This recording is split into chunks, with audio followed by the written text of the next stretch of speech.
Okay, well, good morning, everybody, and thank you, Ben. I am going to take a big fat moment to express my gratitude for being alive and well in Austin, Texas this morning. I know that Creative Mornings is, 99, 100 cities across the world, but I can guarantee you they don't have breakfast tacos, they don't have Taylor and the Wild Now, they don't have a group like this, and they don't have those really cool ornaments, which I got myself one. I'm all happy about that. So that's just my happy place. I'm really excited to get plugged into this group. Thank you, Ben and Ann and Gabby, and it's my happy place, so thank you. And okay, so I'm going to start with a disclaimer, actually. I actually don't know that much about education. Oops. I don't have any sort of PhD in education or policy, and I knew I was going to trip up here. I also have never been a principal or a dean or a chair or anything like that, so that's important to put out there. I do, however, have enough experience as a student in education. I love learning and have all kinds of random certificates and degrees that really mean nothing, but specifically as a graduate student and then as a teacher of French at the university level, to have formed very strong convictions about what I love and don't love about traditional education, specifically in the fear of foreign languages. And based on these convictions and what I wasn't seeing able to drive my passions for foreign language, I formed Freestyle Language Center. So what I'd like to say is that where redefining something, maybe even subverting your environment to find creative solutions to what it is you want for yourself, I would call this talk more of something like this. I feel much more comfortable now talking about that. So Ben didn't know that, but we're all good. I'd like to draw your attention to the word disrupting. So that's one of those words I believe that can have a positive or a negative connotation. And for me, I feel like it's positive, right? If you stir the waters of something, I think you have more potential to create a positive outcome than if you just leave something still. And that's just been my MO, I think, forever. But I'm going to tell you a little story where apparently I've been like this so long, and it annoys a lot of people in my family and in my life. And not too long ago, I had a family member who thought they were really letting me have it. And they said, you know, absolutely not. You are too disturbative.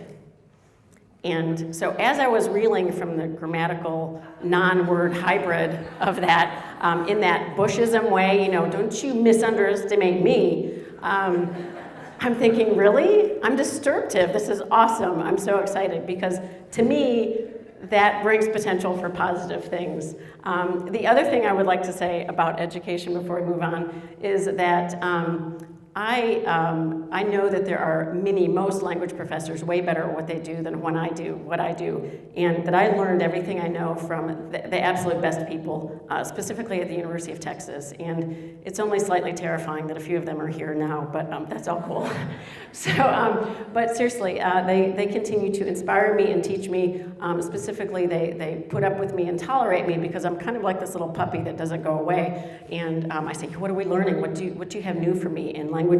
And they throw me a bone, and I go away, and then I come back, and I want to learn more. But mostly they're very supportive of me, and I couldn't be more grateful. There are so many open minds in this town who understand that, yes, I'm doing something different with foreign languages, but we all have the same love of languages and what they can do in the world. And so that's a very important idea for me. So the most important thing, though, what I do have, and enough of the disclaimers, right? I don't know a lot about traditional education. There are many people better than me, but I do have one thing, and that is that I am extremely, extremely passionate about learning languages and what they can do to connect people.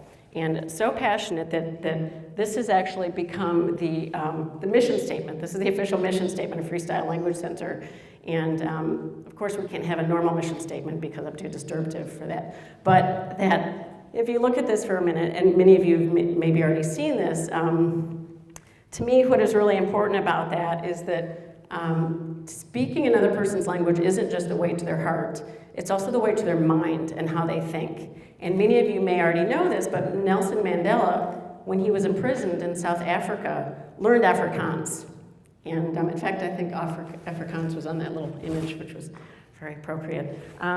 Because he understood that to understand the oppressor's language was to understand the way that they think. And that worked, right? As far as I'm concerned, this entire concept, has really helped to end apartheid. And that's a really important thing for us. The world is not getting smaller, but we can do things to make it seem smaller. Okay, so just a minute on what we'll do for the remaining time. I want to give you maybe a little bit of my background to see if that's at all relevant to your lives. I don't know, but it's how I got to where I am in education, and I'm still trying to figure out how exactly that is. Then I thought we'd talk a little bit about Freestyle Language Center now, its model and methodology, and how specifically a purpose-driven mission can create something like this, because I feel very purpose-driven in my mission. And then, you probably didn't think this would be your Friday morning, you're gonna speak a little bit of French. So, Molly Beth, I see you, no getting out of this. Okay, so that's how we're gonna to end that up. Before we talk anymore, I want to share with you a clip. Who has seen this film? In English, it would be The Untouchables. Have you seen this? I know you have, you've had to. This is the best way for me to summarize what I love and why I love, and plus it's just a really cool thing to spend a minute and a half on. So enjoy this moment. Au secours, les chefs-d'œuvre. Bon, à mon tour maintenant. On a écouté vos classiques, on va écouter les miens. Earth, Wind & Fire, on en a déjà parlé. Écoutez, c'est une tuerie. Alors, c'est autre chose, ça, non? Ça, c'est autre chose, ça, c'est sûr. Ah ouais, hein? Appelez-moi par mon prénom, je réponds plus, là. Driss. Driss. Non, je réponds pas. C'est parti. Oh my goodness, how amazing was that? Okay, so it's hard in the time that we have to go far into that, but this film represents so much richness socio-linguistically that we can't not do an entire 8-week French course around it. And so intermediate and advanced students, we use this class to study the two extremely different levels of French that are in there. Those two main characters speak completely different types of French. There's the French of the haute bourgeoisie, the high-class French, and then there's the French of the ghetto. And to me, unless you understand both types of French and can speak them, you don't know the French. And that represents that connection to me, is that it's really important to get that culture and that connection to our students. And more than that, even on a micro level, the music represents that connection. Did you see how it connected those social classes? And so we just love to get into, it's all about connection. Any place that we can find connection is where that works for us. Plus, it's just really a fun, sexy way to learn language, right? So anyway, a little bit more about my background before we get into what is freestyle now. You might have learned this a long time ago and know this, but I was very late to coming to this realization and knowledge that sociologists and psychologists, and I don't know who, apparently say that what you played at as a kid has a lot to do with maybe indicating a predisposition for what you might want to be when you grow up. And when I heard this, I thought, well, that's crazy, because I used to want to play school as a kid, which completely shows me why I had no friends growing up. And I moved, I'm not kidding about that, I moved almost every year growing up, and I have a memory of being in 4th grade in Louisiana and asking people to come play. And they said, well, that sounds great, what? And I'm like, school. And they'd run off. And I'm like, okay, well. And so now I have people to play school with me, so that all works out really well. But what's crazy is that between that time, then and now, I never consciously had this, I'm gonna be a teacher and I wanna be in education, I wanna have a school. It never honestly occurred to me until recently. It was a much more interesting, organic thing that happened. So, but I think it's interesting to think about that. I don't know if that is interesting to you, but since I'm still, hello? Okay, confused about how it all happened. I think that's interesting work to do, is to think about what you did when you were younger. Then I would say really my biggest aha moment that there might be a problem with foreign language education is that I had taken 4 years when I went to study abroad in France. I had taken 4 years of high school French, 2.5 of college, and I bet a lot of you have the same story. And I thought, I've done well, I have A's, I'm a total teacher's pet, I'm in French club, I've placed out of classes, I'm in higher classes in college. I got this down, I speak French. And I'm pretty sure by my junior year, I even said, yeah, I speak French, and I was probably a little cocky about it, until I got to France. And I can't even tell you what the terrifying moment was like when at the train station, I get the chills even thinking about it still, my French family, to whom I'm still very close, it was a very long time ago, approached me speaking French. And the terror was that I was quite sure we had landed in the wrong country. And I'm like, no, this has got to be Italy, because I had no idea what they were saying. And I did figure out enough to understand that she was saying, I thought you spoke French.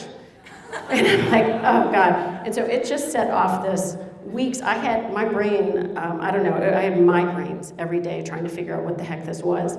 But that was the first point. I did have the conscious thought, you know what, there must be a problem here, because I'm no Einstein, but I'm not unintelligent. And there's no way that those 7.5 years of that much work could have yielded this. And so I had some disappointment, but I made my way, and it took another 20 years, but I nailed it finally. So it took a very long time, and that was frustrating to me. And it is a long, slow path to language sometimes, and that's just the reality unless you're little and learn it.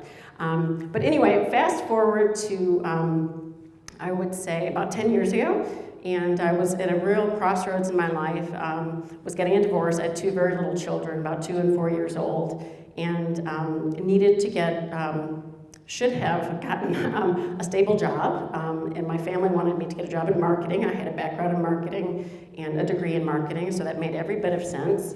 But you know, I'm disturbative, so I didn't do that. And instead, I went to get a master's in French Libertine literature.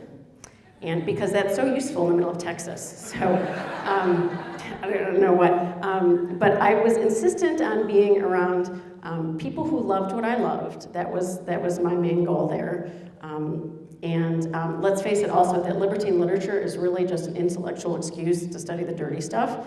Yeah, my family wasn't nuts about that, but I'm serious. That Marquis de Sade is a nut. He makes, you know, Mr. 50 Shades of Grey look like it's completely dull. So that's what I was doing. I could have had a job in marketing, but I was doing this. But still, no point along that time did I say, I want to teach. I'm going to teach after this. And everybody around me was doing that. That's what they do in graduate school. They're like, I'm going to teach, and then I'm going to publish, I'm going to get my PhD. And I was like, really? I just want to read this stuff. So I have to write a lot of papers, but anyway, towards the end, I did look to people and say, around me, whom I admired, still at the University of Texas, the most brilliant people I know. I said, do you have any idea what I should do with this? And they said, without hesitation, you should be teaching. I'm like, really? Okay. So I did, and I really didn't know what else to do. And this is the first time I'm publicly admitting this. I got a position teaching French at the Texas State University and had never been in front of a classroom ever in my life.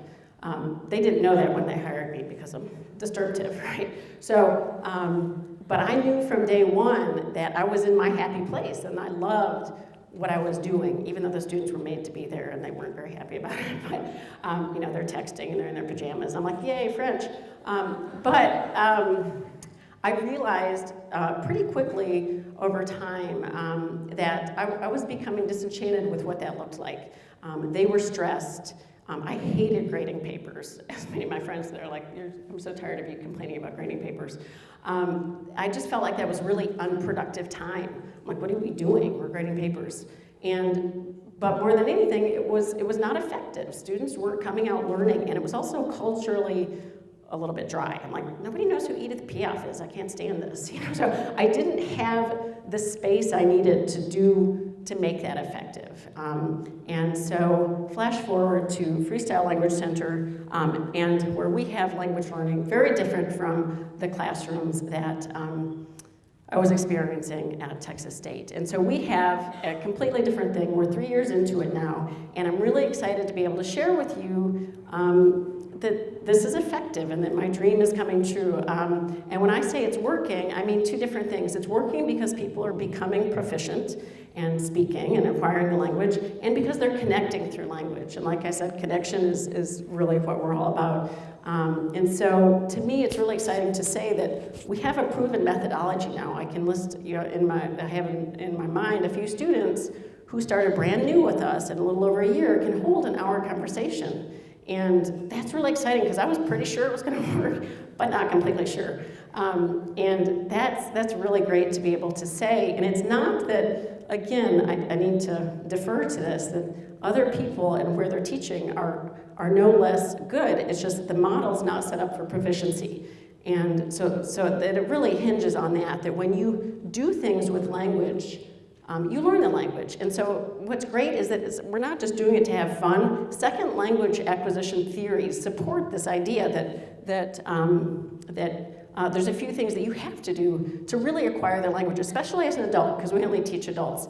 And one of those things is having meaningful input, right? So it has to mean something to you. If a teacher is making you say something, you're not going to learn to it. Then you need to have interaction in that language. That's what we're doing. And then you need to have spontaneous production of it. And so these are theories. People study this. People know this. It's not that we just like to drink and dance a lot, which we do, but there's a lot of that going on. We do other stuff too. But that's really important to us. And the idea that using it, we do other things too. We tour museums and talk about art, and it's all about meaningful production, and it's about connecting to the languages. And that's, I'd say, the most important thing. But what about this? Are you feeling very connected when you look at that? I'm not feeling very connected. So here's me saying goodbye to any language learning methodology referencing a stone. And I don't know about you, but to me, a stone is, and I can say this without saying the brand, by the way, the stone is immobile and cold and old and fabulous geographically, right? I love limestone in Texas, but to reference language learning, I just don't get it. Of course, neither do the stockholders, but that's another story. So, because you can't keep selling what's not working. But the thing is, we all have enough time in front of our computers, right? And to me, this is like the antichrist of language learning because you're not connecting to people. And that's the big thing. Again, these second language acquisition theories support that, right? It's not just me wanting to connect to people and fun, it works.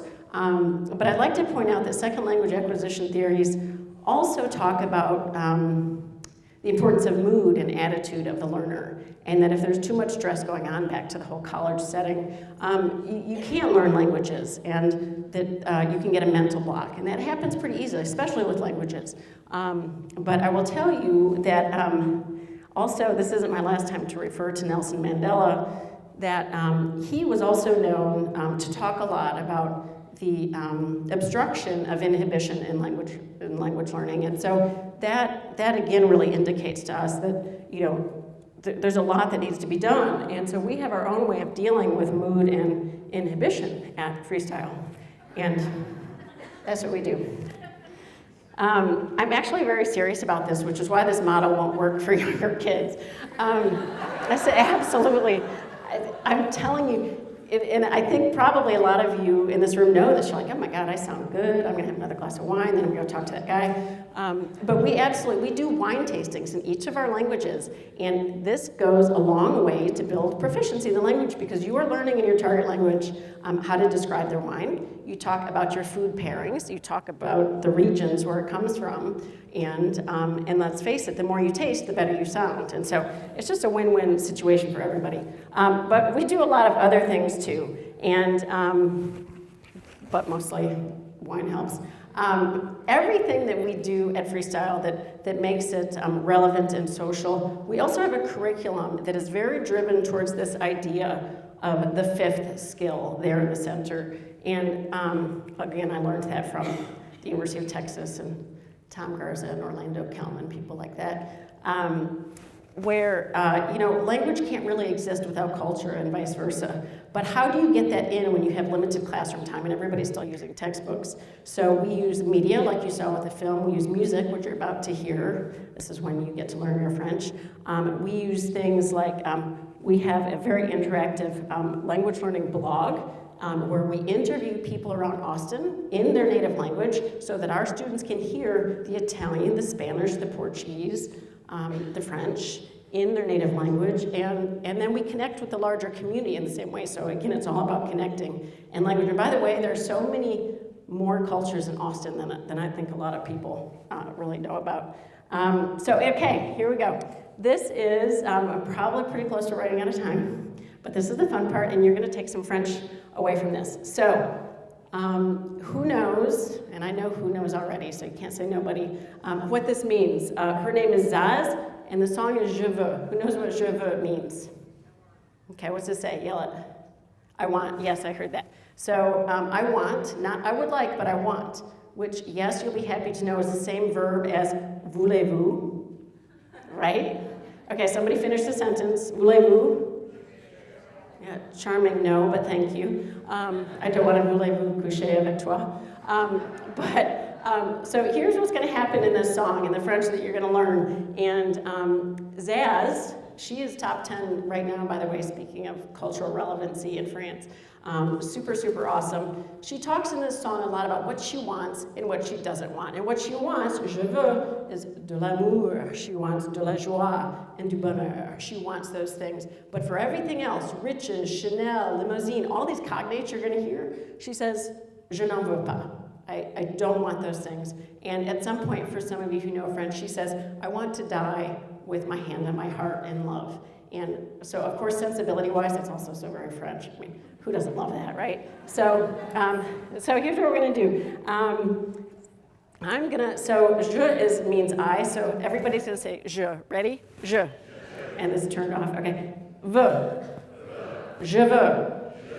Voila, listen to you. Okay, so what we're going to do is you're going to listen to the song just to get the rhythmic feel of the language and see if you can pick that out a little bit. We don't have enough time, it's just a short piece of it. Then you're going to listen to that same piece again, almost in a karaoke style, so where you can see the words. Then I'm going to ask a few of you what you want to leave here being able to say that you want in French. Now, be careful going to work or your family and demanding love. Je veux de l'amour. You'll either get slapped or fired or I don't know what. But so give me something that you really want to learn how to say. Okay.